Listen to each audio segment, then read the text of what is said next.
Hello everyone, Panzer J back with a new video. And this video covers another old school game. This came out in late 84, maybe early 85. It's from Milton Bradley, and it's from their Game Master series. I did an earlier video on one of their other games from this series, Fortress America. Now this one is Conquest of the Empire. And this game came out before Fortress America. Milton Bradley initially released 3 games from this series all at once. And the first 3 in the series were Axis and Allies, Broadsides and Boarding Parties, and Conquest of the Empire. And again, that was like late 84, maybe early 85. And then Milton Bradley subsequently followed that up with 2 more games in the series. Fortress America and Shogun, and that was 86, 87. And those were the only 5 games they did in the series. This game is set during the time of the Roman Empire, and the empire is kind of fractured. You can be one of 6 Caesars vying for control of the empire. So there is no team play in this. You can form temporary alliances, but you can also end the alliance as quickly as you created it. You can kind of turn on your partner if you'd like, but there are no permanent alliances. It's kind of every Caesar for himself, so to speak. And this game introduced, along with Axis and Allies and Broadsides, a departure from earlier board games, war board games, where cardboard counters would represent different units in the games. This one followed suit with Axis and Allies and Broadsides, where the units in the game were represented by actual plastic pieces. So adds a little bit more, authenticity to the game, a little more realism. So that was cool. And I've got the game. This isn't the initial setup because there is no necessarily predetermined setup. Again, you pick one of the 6 Caesars, and there's no difference between them. They're not named Caesars from history or anything like that. They're just represented by 6 different colors. You got green, blue, black, orange, red, and yellow. And again, none of the Caesars, none of the colors have any distinct or special advantages over the other. So I guess it's just really what preference your color is. Now, the one difference is obviously each has their own starting territory. And I got all the pieces from the game on the board right now, so it's going to be kind of hard to see the territories. But one of the territories over here, this would be one of the home territories, and it's over in Spain. That's not called Spain because obviously Spain was not created at that time. Another one is over here in northern Italy. One over here, which would be by modern day Greece. One over here in Turkey, one down here by Egypt, and then one over here in Central Africa. And those are the 6 home territories. So, and the territories aren't designated to a specific color either. So you basically choose what home territory you want, and then you can just pick what color you're going to be using to represent your forces in the game. So the one rule that they use in the game for the initial setup is just depending on how many players are involved in the game. So obviously, if you have 6 players, you're going to, choose all 6 starting home territories and divide them up. But if you have less than 6, then it does dictate which of the 6 home territories are going to be used in the game. and you just go from there. So like, for instance, in a 2-person game, the territory over here in modern-day Spain is one of them, and then the other one, I believe, is over here in modern-day Turkey. So just so that you're far enough apart, if there is only a couple people playing, that you can kind of build things up, and you're not right on top of each other right away. So as far as the initial setup and choosing home territories, if you have less than 6 people, it does dictate which home countries you can represent to start the game. Other than that, it's everything else is kind of straightforward, and the same for each of the 6 Caesars. So there's some generic units that aren't color coded to any of the 6 Caesar colors. You have foot soldiers, which are these gray units, which we'll take a look at a little closer here in a minute. Then you've got the bronze cavalry unit, and then you also, in bronze, you have catapults. And then for each color, you've got galleys, which are used to transport your units around, and they do have an attack and defense value as well. And then again, we'll take a closer look, but you've got Caesar here, your Caesar, and then you have 6 generals. And those are all the military units that are in the game. And again, those are the same for each of the 6 powers. I've separated the foot soldiers, the cavalry, and the catapults just evenly among each of the 6 powers in the game. It's not like you start out with all those. The foot soldiers and the catapults and the cavalry are all just kind of like a force pool that everybody picks from once you actually purchase your units. So, and then some of the other pieces in the game, you have a city here, and then this is the fortification for a city. So you could have just the city itself, and then you can upgrade it to a fortified city. And then you also have roads. They got a couple of different pieces, a shorter piece here, and then a longer piece for to represent the roads. And then you also have currency in the game. You have 2 different coins. We've got this bronze coin, and then we also have the silver one. And they got little faces of Romans on each of the 2 coins there.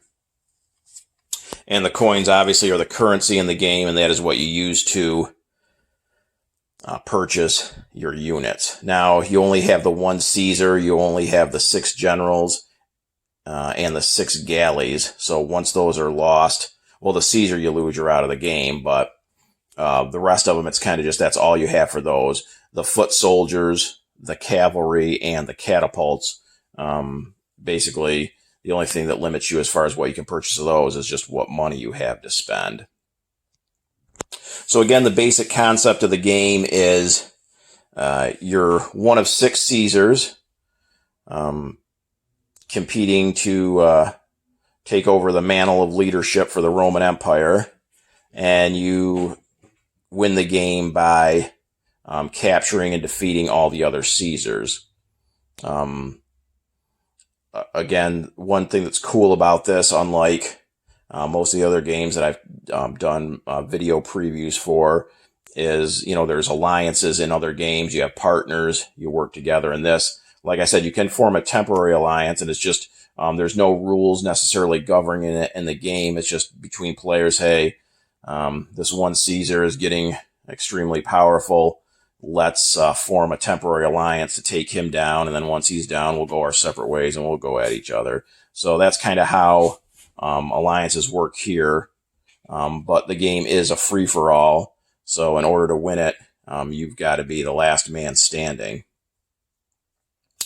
Some of the other things in the game, we've got the player aid card here, and this has got all the information for the units in the game. So you got the cities here, a fortified city, that's the Caesar and the general. And it says right under there for both Caesars and Generals, they cannot be purchased. So you just have your initial 1 Caesar and 6 Generals, and that's it. And if you look down here, you got the combat units, you got the catapult, the cavalry, the infantry, and the galley. And then it just gives you the order of play, and action and combat sequence. And all that's also spelled out in the rule book as well. So as far as the combat units go, your most powerful combat unit is the catapult. It's also the most expensive by quite a bit. The catapult's $40, cavalry $25, infantry $10, galleys are $25. So catapults really go a long way towards giving you a combat advantage. They increase your die roll in attacks. So it's really a good idea and advantageous for you to have catapults as part of your attack force. And that's the one kind of negative about this game is that, and I've seen other people talk about this online, is that the catapults can really give almost like an unfair advantage to the side that has the higher number of catapults in a battle. They really tip the scales. So if you're definitely looking to engage in some successful combat action, you definitely want catapults as part of your attack force. Besides that, so catapults will really tip the balance of power in combat in your favor. So you definitely want to have as many catapults as you can.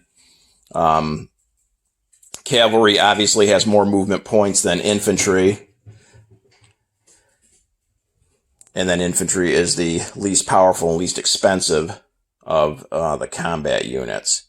For the roads, looking at those, cities and the fortified cities, not only do they add in terms of what they do is they bump up your income. So if you've got a city and a fortified city in one of your territories, that's going to increase how much that territory is worth when you go to the collect income phase of your turn. For the roads, they actually don't need to be purchased. You can just put them down freely to connect your territories.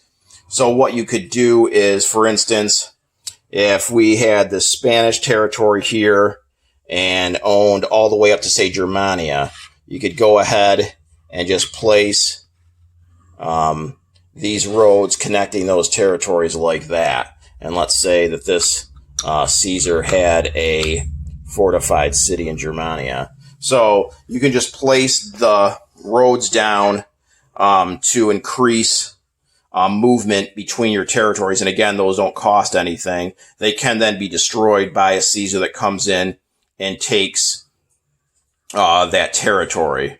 But other than that, they're free of charge. Another cool aspect of this game is like inflation. So once a Caesar, any Caesar, gets to $100 of income, and this is the income tracker here at the bottom. So there's two inflation increases. So initially, all the way up to $100, the initial price of everything stays the same. So like, for instance, catapults are $40 to start. So all the way up till a Caesar hits $100, they're going to cost you $40. Once any Caesar in the game crosses that $100 threshold to $105, everything goes up. Everything goes up in price. So you're going to have an inflationary effect hit the game, and that's going to be felt by every Caesar. So it's not just the one Caesar that crossed the threshold to $105. It's every player in the game is going to have to pay the added cost for that. And then there's a second inflation increase here once a Caesar crosses $200. So once they get to 205, the cost of every unit in the game again goes up. So I think that's like a really cool aspect of the game, makes things a little bit more challenging. You got to be a little bit more careful with your income and where you spend it and how you spend it, because the cost of everything is going to increase once you cross the $100 and then the $200 threshold in the game. The value of territories is either $5 or $10 to start. All 6 of the home territories are $10 each. And then there's some other $10 ones sprinkled around the game. And then there's a bunch of $5 ones as well.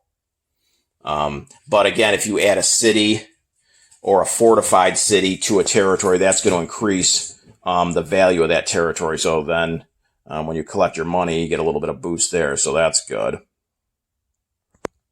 It's a pretty straightforward game. Usually takes anywhere from 2 to 4 hours for a typical game.